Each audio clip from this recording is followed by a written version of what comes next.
ನಮಸ್ಕಾರ ವೀಕ್ಷಕರೇ, ನೀವು ನೋಡ್ತಾ ಇದ್ದೀರಾ ಶ್ರೀ 24 ನ್ಯೂಸ್. ಬೀದರ್ ಜಿಲ್ಲೆಯ ಕಮಲನಗರ ತಾಲೂಕಿನ ಸೋನಾಳ ಗ್ರಾಮದಲ್ಲಿ ನಿರಂಜನ ಮಹಾಸ್ವಾಮಿಗಳ 15ನೇ ಪುಣ್ಯ ಸ್ಮರಣೋತ್ಸವ ಕಾರ್ಯಕ್ರಮ ನಿಮಿತ್ತ ಪೀಠಾಧಿಪತಿ ಡಾಕ್ಟರ್ ಚನ್ನವೀರ ಸ್ವಾಮೀಜಿ ಹಾಗೂ ಮಠಾಧೀಶರೊಡನೆ ಸಾರುಟಿಯಲ್ಲಿ ಮೆರವಣಿಗೆ ಮಾಡಲಾಯಿತು.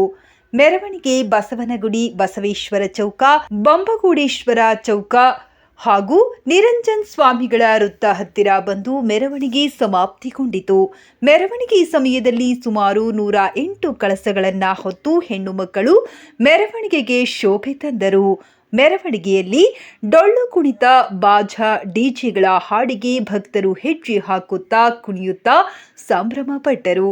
ಮೆರವಣಿಗೆಯಲ್ಲಿ ಸೋನಾಳ ಗ್ರಾಮದ ಸದ್ಭಕ್ತರು, ನಾಗೂರ ಗ್ರಾಮದ ಸದ್ಭಕ್ತರು ಹಾಗೂ ಹೂವಿನ ಸಿಗ್ಲೆ ಸದ್ಭಕ್ತರು ಪಾಲ್ಗೊಂಡಿದ್ದರು. ಪ್ರಭುಲಿಂಗ ಮಠಪತಿ, ಶ್ರೀ 24 ನ್ಯೂಸ್ ಕನ್ನಡ, ಔರಾದ್.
ವೀಕ್ಷಕರೇ, ಈ ವಿಡಿಯೋ ನಿಮಗೆ ಇಷ್ಟ ಆಗಿದ್ರೆ ಈ ಕೂಡಲೇ ಸಬ್ಸ್ಕ್ರೈಬ್, ಕಮೆಂಟ್, ಲೈಕ್ ಮಾಡಿ ಹೊಸ ವಿಡಿಯೋಗಳನ್ನು ಮಾಡಲು ಬೆಂಬಲವನ್ನು ನೀಡಿ.